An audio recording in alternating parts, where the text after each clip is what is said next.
ምዕራፍ 21 ከቁጥር 1 እስከ 18 ወደ ኢየሩሳሌም ቀርበው ወደ ደብረ ዘይት ወደ ቤተ ፋጌ ሲደርሱ ያን ጊዜ ኢየሱስ ከደቀ መዛሙርቱ ሁለት ላከ። እንዲህም አላቸው፣ በፊታችሁ ወዳለችው መንደር ሂዱ።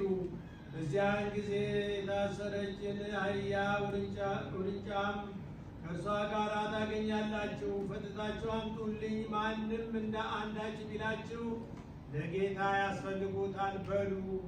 ወዲያውም ይሰዳቸዋል።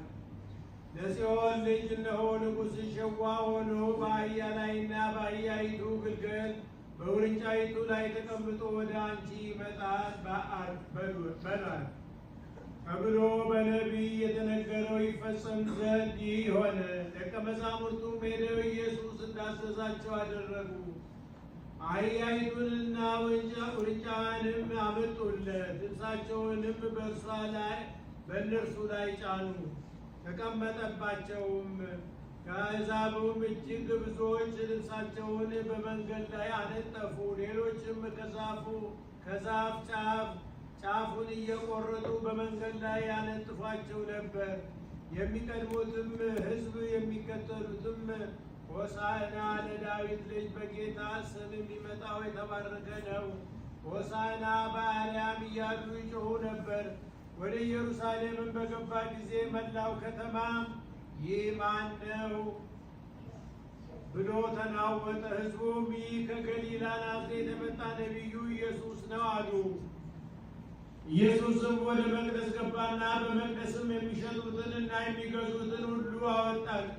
የገንዘብ ለዋጮችንም ገበታዎች፣ የርግብ ሻጮችንም ወንበሮች ገለበጠና ቤቴ የጸሎት ቤት ትባላለች ተብሎ ተጽፏል፣ እናንተ ግን የወንበዴዎች ዋሻ አደረጋችኋት አላቸው።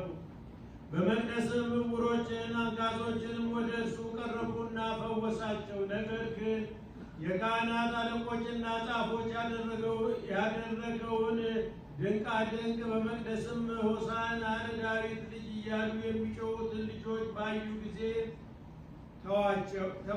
ተቆጥተው እነዚህ የሚሉትን አተማምን ላሉት። ኢየሱስም እሰማለሁ ከሕፃናት ከሚወጡ ጣፍ ምስጋና ለራስ አዘጋጀ የሚለውን ቃል ከቶ አላነበባችሁምን አላቸው።